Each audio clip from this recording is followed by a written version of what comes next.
اقرأ باسم ربك الذي خلق خلق الإنسان من علق اقرأ وربك الأكرم الذي علم بالقلم السلام عليكم ورحمة الله وبركاته وعليكم السلام ورحمة الله وبركاته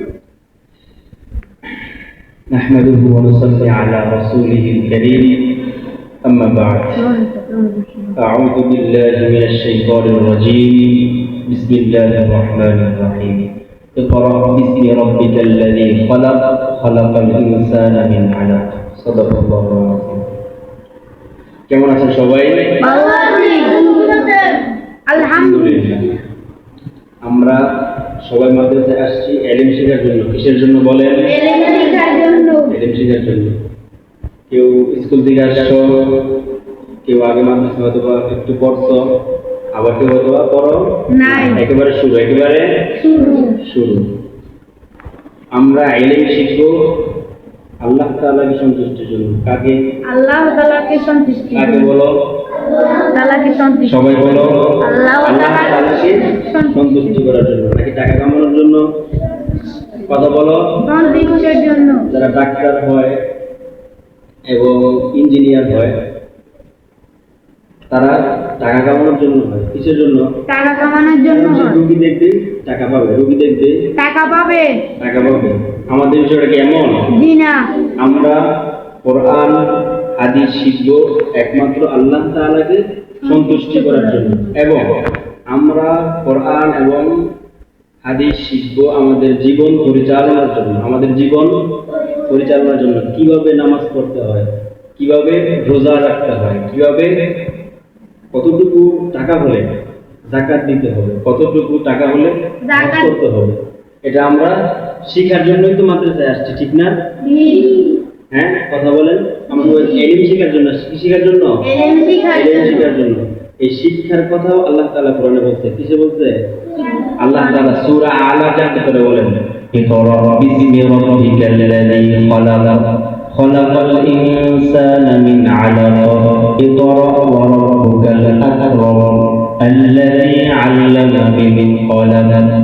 আল্লাহ তাআলা বলেন যে তোমাদের পড়ার শুরুটা হবে আল্লাহ তাআলার নামে। কার নামে? আল্লাহ। আমাদেরকে সৃষ্টি করেছেন কে? আল্লাহ। সবাই বলো আল্লাহ তাআলা আমাদেরকে সৃষ্টি করেছে। আমরা যখন পড়াটা শুরু করব কার নামে শুরু করব? আল্লাহ তাআলার নামে। এজন্য আমরা পড়া শুরু করলে বিসমিল্লাহ বলি কি বলি না? বলি। এই বিসমিল্লাহ মানে হচ্ছে এটা, বিসমিল্লাহির রহমানির রহিম, পরম করুণাময় আল্লাহ তাআলার নামে শুরু করছি।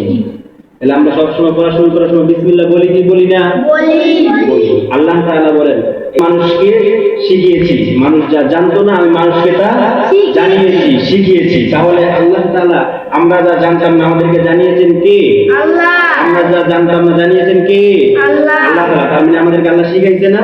জি। শিখাইছে কি না? এটাও তো একটা শিক্ষা। তাহলে এর দ্বারা বোঝা গেল শিক্ষার কথা কোরআনে আছে না নাই? আছে। কথা বলেন। আছে। হাদিসেও আছে। নবী সাল্লাল্লাহু আলাইহি ওয়াসাল্লাম বলেছেন, তোমরা হাদিসটা পড়ছো, তালাবুল ইলমি ফারিদাতুন আলা কুল্লি মুসলিম। হাদিসের অর্থ দিনী ইলম শিক্ষা করা সবার উপর কি ফরজ। শিক্ষার কথা আছে না এখানে? জি। শিক্ষার দরকার আছে না নাই? আছে। তাহলে কোরআন এবং হাদিস দুইটাতে আছে না নাই? আছে। কথা বলো। আছে। তাইলে আমরা কি শুধু নামাজ, রোজা, হজ, যাকাত এগুলো নিয়ে থাকবো, নাকি শিক্ষার দরকার আছে? শিক্ষার দরকার আছে। শিক্ষার কথা ইসলামের ভিতরে আছে না নাই? আছে। আমরা সেই শিক্ষার জন্য আসছি কি আসি নাই? আসছি। আমাদের শিক্ষা কি দুনিয়ার জন্য না আল্লাহ তাআলাকে সন্তুষ্টি করার জন্য? আল্লাহ তাআলাকে সন্তুষ্টি করব। আল্লাহ তাআলা বলেন যে ব্যক্তি আমাকে পাওয়ার জন্য, তাকে মানে আল্লাহ তাআলাকে, তাকে পাওয়ার জন্য আল্লাহ তাআলাকে, যে ব্যক্তি আল্লাহ তাআলাকে পাওয়ার জন্য কোনো কিছু করবে আল্লাহ তাআলা তার জন্য সব দিয়ে দিবে। এই যে গরু, ছাগল, হাঁস, মহিষ এগুলা কি আল্লাহ তাআলা নিয়ে যাবে? জি না। নিলাম করে দিল কেন? আল্লাহ তাআলা এগুলো কার জন্য সৃষ্টি করছে? আমাদের জন্য সৃষ্টি করছে। তাহলে আমরা কেন এগুলোর পিছে ঘুরবো? আমরা কেন টাকার পিছে ঘুরবো? সব তো আমাদের জন্যই। কার জন্য? আমাদের জন্য। আল্লাহ তাআলা বলেন মানুষকে আমি সৃষ্টি করেছি আল্লাহ তাআলার ইবাদতের জন্য। কার জন্য? আল্লাহ তাআলার ইবাদত। দুনিয়াতে যা কিছু আছে সবকিছু মানুষের খেদমত করবে। কার খেদমত? মানুষের খেদমত করবে। গরু আমরা খাবো, ছাগল আমরা খাবো, টাকা আমাদের কাছে আসবে। যখন আমরা আল্লাহকে খুশি করব, কাকে খুশি করব? আল্লাহকে খুশি। এজন্য আল্লাহকে খুশি করার দরকার আছে না নাই? আছে। কথা বলো।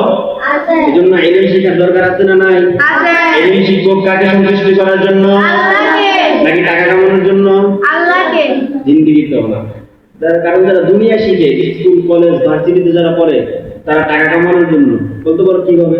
কারণ যে ডাক্তার হয়েছে, ডাক্তারের ভিজিট কম না বেশি? বেশি 500 1000 2000 আর হুজুর হুজুর কি 1000 টাকা নেয়? বিনা মসজিদের হুজুরে গিয়ে হুজুর পেটটা ব্যথা করে তো 1000 টাকা দেন ভিজিট। ভিজিটে না 1000, ওষুধের তো দাম আছেই। ভিজিটে না 1000 5000, এমন ডাক্তার আছে 5-10 টাকা কি নেয়? বিজি ভিজিটই নেয়।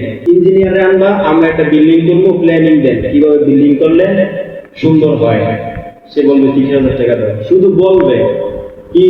বলবে আবার তোমার এখানে যখন কাজ করবে মাসে মাসে টাকা নিবি।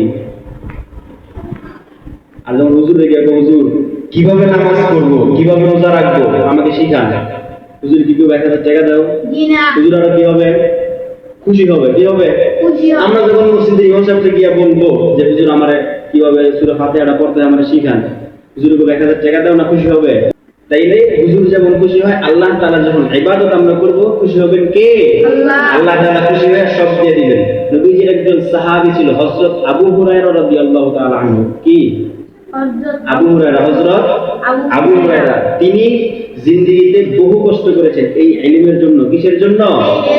এই ইলমের জন্য। এমন সময় গেছে হযরত আবু হুরায়রা রাদিয়াল্লাহু তাআলা আনহু খাবারের যন্ত্রণায় পাগল হয়ে যেত। কি হয়ে যেত? পাগল হয়ে কিন্তু যাইতো। কখনো নবীজির দরবার ছেড়ে যাইতো না। সাহাবীর দুইটা দল ছিল। কয়টা দল? দুইটা দল উদাহরণস্বরূপ 20 জন ছিল, 20 জন। 10 জন সকালে শিখতো, 10 জন বিকালে শিখতো।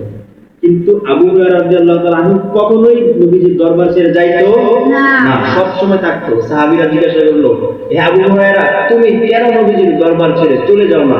তখন আবু হুরায়রা বললেন, আমি যদি নবীজির দরবার ছেড়ে চলে যাই, বাড়িতে চলে যাই, কাজের জন্য চলে যাই, ওই সময় যদি নবীজি একটা হাদিস বলে, আমি আবু হুরায়রা যদি ওই হাদিসটা না শুনতে পাই, এই আমার তো ভাগ্য খারাপ।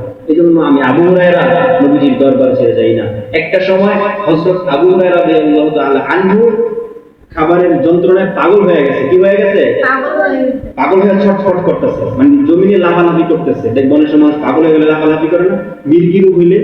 সাহাবীরা মনে করলো আবু হুরায়রা মনে মির্গি রোগ হয়েছে। কি হয়েছে? কি কিন্তু আর কি মির্গি রোগ হয়েছিল না, কিন্তু খিদার যন্ত্রণায়। তো সাহাবীরা যখন এটা মনে করলো মির্গি রোগ হইলে চামড়ার জোতা সময় কি করে, যাকে মির্গি রোগ হয় এবার সামনে চামড়ার জোতা দেওয়া হয়। তাহলে আবু হুরায়রা রাদিয়াল্লাহু তাআলা আনহুর সামনেও সাহাবীরা নিয়ে চামড়ার জোতা দিলেন। এখন আবু হুরায়রা যখন জ্ঞান ফিরল, মানে ওই লাফানো অবস্থা থেকে, ছটফট করা অবস্থা থেকে যখন সুস্থ হইল, তখন আবু হুরায়রা বলে, হে সাহাবীরা, হে আমার সহপাঠীরা, শোনো, আমি আবু হুরায়রার মির্গি রোগ হয় নাই, আমি আবু হুরায়রা পাগল হই নাই, আমি আবু হুরায়রা ক্ষুধার যন্ত্রণায় ছটফট করতেছিলাম। কত কষ্ট করছে, আর তোমরা কষ্ট করো। ফ্যান আছে, লাইট আছে, সুন্দর বিল্ডিং, আগে এগুলো ছিল? বিনা তোমরা একটা সময় দেখছো টিনের মাদ্রাসা ছিল। টিনের মাদ্রাসা ছিল না? এখন কি টিনের মাদ্রাসা সচরাচর আছে? না। খুব কম, 100 একটা দুইটা। কিন্তু আগে অনেক কষ্ট করছে। তোমাদের এত কষ্ট আছে? না ওই আবু হুরায়রা রাদিয়াল্লাহু তাআলা আনহু একটা সময় এমন এসছে, তিনি এত কষ্ট করে তো আসছে, তিনি একটা সময় রেশমি রুমাল দিয়া নিজের নাকের ময়লা পরিষ্কার করতো, মুখ মুছতো। কি দিয়া? রেশমি রুমাল। তোমাদেরকে সহজে বুঝাই, সবচাইতে দামি কাপড়, সবচাইতে দামি কাপড়। তুমি মনে করো একটা সময় খাইতে পারতা না, তুমি যখন রেশমি রুমাল না বুঝলা, তোমরা এত থেকে এইটা বুঝো, তোমাদেরকে ধরো যখন একটা দামি একটা রুমাল দিলাম, তখন তোমরা খুশি হবে কি হবে না? খুশি হবে। তাহলে দেখো, এই যে আবু হুরায়রা রাদিয়াল্লাহু তাআলা আনহুকে যখন ইলম শিখার কারণে আল্লাহ তাআলা কি পরিমাণ দামি বানাইছে, যে আবু হুরায়রা খাইতে পারতো না, সেই আবু হুরায়রা একটা সময় কি দিয়ে মুখ মুছতো? রেশমি রুমাল। কি দিয়া? রেশমি রুমাল দিয়ে মুখ মুছতো। সুবহানাল্লাহ বলো। সুবহানাল্লাহ। এটা কিসের কারণে? ইলমের কারণে। কিসের কারণে? এই জন্য ইলম শিখবো কার জন্য? আল্লাহর জন্য। কার জন্য বলো? আল্লাহর জন্য। সাহাবীরা কত কষ্ট করছে, আমাদেরকে এত কষ্ট করা লাগে? ফ্যান আছে, অনেক মাদ্রাসা এসিও আছে, কি সুন্দর পরিবেশ। তাই এই জন্য দুনিয়াকে কাউকে খুশি করার জন্য না, মাকে না, বাবাকে না, দুনিয়ার টাকা কামানোর জন্য না, ইলম শিখবো কার জন্য? আল্লাহ তাআলার জন্য। যখন তুমি আল্লাহ তাআলার জন্য ইলম শিখবা, আল্লাহ তাআলা তোমাকে অটোমেটিক্যালি দামি বানায় দিবে। তোমার কাছ থেকে কই থেকে কি আসবে তুমি নিজে বুঝতে পারবা না। এজন্য আমরা মাদ্রাসায় যারা আসছি কাকে খুশি করার জন্য? আল্লাহকে। আল্লাহকে খুশি করার জন্য আমরা সবাই ইলম শিখবো, ঠিক আছে ইনশাআল্লাহ? ইনশাআল্লাহ। নাকি কারো উদ্দেশ্য আমি বড় হুজুর হয়ে টাকা কামাবো ইচ্ছা মতো, এমন কিছু? জি না। আল্লাহ তাআলা আমাদের সকলের নিয়তকে শুদ্ধ করে দাও, পড় আমিন। আমিন। আল্লাহ তাআলা তোমাদের সবাইকে হাফেজ আলেম হিসেবে কবুল করুক, পড় আমিন। আমিন। আল্লাহ তাআলা তোমাদের মা বাবার ইচ্ছা অনুযায়ী, অনেকের মা বাবার স্বপ্ন আমার সন্তান হাফেজ হবে, আলেম হবে। তোমার বাবা জানে তোমার যদি ডাক্তার বানাইতো তাহলে লক্ষ লক্ষ টাকার মালিক হইতে পারতো, যদি ইঞ্জিনিয়ার বানাইতো তাহলে লক্ষ লক্ষ টাকার মালিক হইতে পারতো, কিন্তু বানায় নাই। দিছে মাদ্রাসায় আমার ছেলে ইলম শিখবে, নামাজ শিখবে, রোজা শিখবে, জানাজার নামাজ শিখবে, অন্তত আর কিছু না পারুক। তুমি তোমার বাবা মার জিজ্ঞাসা করে দেখো আমার কে লেগে মাদ্রাসায় পড়াও? আব্বা আমার মাদ্রাসায় এমনি পড়ান কি লিগা? আমার তো বেতন নিব 8,000, আমার তো বেতন নিব 10,000, 15,000, তাহলে আমরা তো আপনার ডাক্তার বানাইলেও পারেন, ইঞ্জিনিয়ার বানাইলেও পারেন, ঠিক না? আমার তো বিজ্ঞানী বানাইলেও পারেন, আমি টাকা কামাবো। মাদ্রাসা কি লেগে পড়ান? তোমার আব্বা মা কিন্তু বাপ তোর টাকা আমার চাই না, শুধু চাই আমি মরার পরে আমার জানাজাটা তুই পড়া। কি চাই? জানাজাটা পড়া। একটা জানাজা পড়া, এবং আমি মরে যাওয়ার পরে আমার জন্য তুই দোয়া কর। কি কর? দোয়া কর। যারা দেখবো উচ্চ ডিগ্রিওয়ালা শিক্ষিত, এদের বাপ মা থেকে বৃদ্ধাশ্রমে কই থাকে? আর হুজুরের বাপ মা দেখো হুজুর লগেই থাকে। কোন হুজুরের বাপ মা কি, কোন হুজুর কি দেখছো কোন হুজুরের বাপ মার উপরে হাত তুলছে? জি না। কখনো শুনছো? জি না। হয় নাই। কিন্তু টাকাওয়ালার বাপ মারা দেখো মারে ঠিকই, মারে কিনা? জি। দেখবো অনেকে বাপ মারে, নিজের বাপ মারে, নিজের বাপ মারে নিজে মারে, আছে না এমন? আছে। সমাজে অনেক আছে নিজের বাপ মারে নিজে মারে, কিন্তু কোন হুজুরের দেখছো নিজের বাপ মারে মারতে? জি না। গালিও দেয় না, একটা দমকও দেয় না। সন্তান অনেক বড় হয়ে গেছে, দেখবো বাপ গেলে একটা দমক দেয়, হুজুর এই এদিকে আয়, দমক দিন দিনই। হুজুর এত বড় হুজুর, এরপর বাপ কইছে চুপ। আর দেখবো শিক্ষিত হইলে হ্যাঁ আপনি আমার এটা কইলেন, বাস বাপের লোকে চাকরি লেগে যায়, কিন্তু হুজুররা লাগে? জি না। লাগে না। এই জন্য ওই একটা কথাই যদি তোমার মাঝে এই বিনয়ী থাকে যে আমি সবকিছু শিখবো কার জন্য? আল্লাহর জন্য। আল্লাহ তাআলার জন্য, তাহলে দেখবে দুনিয়া হয়ে যাবে তোমার, দুনিয়া হয়ে যাবে কার? তো তোমার হয়ে যাবে, কারণ আল্লাহ তাআলা তো সবকিছু সৃষ্টি করছে আমাদের জন্য। কার জন্য? আমাদের। আর আমরা কার জন্য? আল্লাহর জন্য। আমরা কার জন্য? আল্লাহর জন্য। এই জন্য ইলম শিখবো একজনের জন্য, তিনি কে? তিনি কে? আল্লাহ। ইলম শিখবো কাকে সন্তুষ্ট করার জন্য? আল্লাহকে। মনে থাকবে ইনশাআল্লাহ? ইনশাআল্লাহ। কার কার মনে থাকবে? হাত নামো। আর আমরা যেহেতু এই ইলম শিখতেছি কাকে সন্তুষ্ট করার জন্য? আল্লাহকে। আল্লাহকে সন্তুষ্ট করার জন্য। মনে থাকবে তো ইনশাআল্লাহ? ইনশাআল্লাহ। আল্লাহ তাআলা আমাদের সবাইকে আল্লাহ তাআলার সন্তুষ্টি অর্জনের জন্য ইলম হাসিল করার তৌফিক দান করুন। আমিন। আমিন।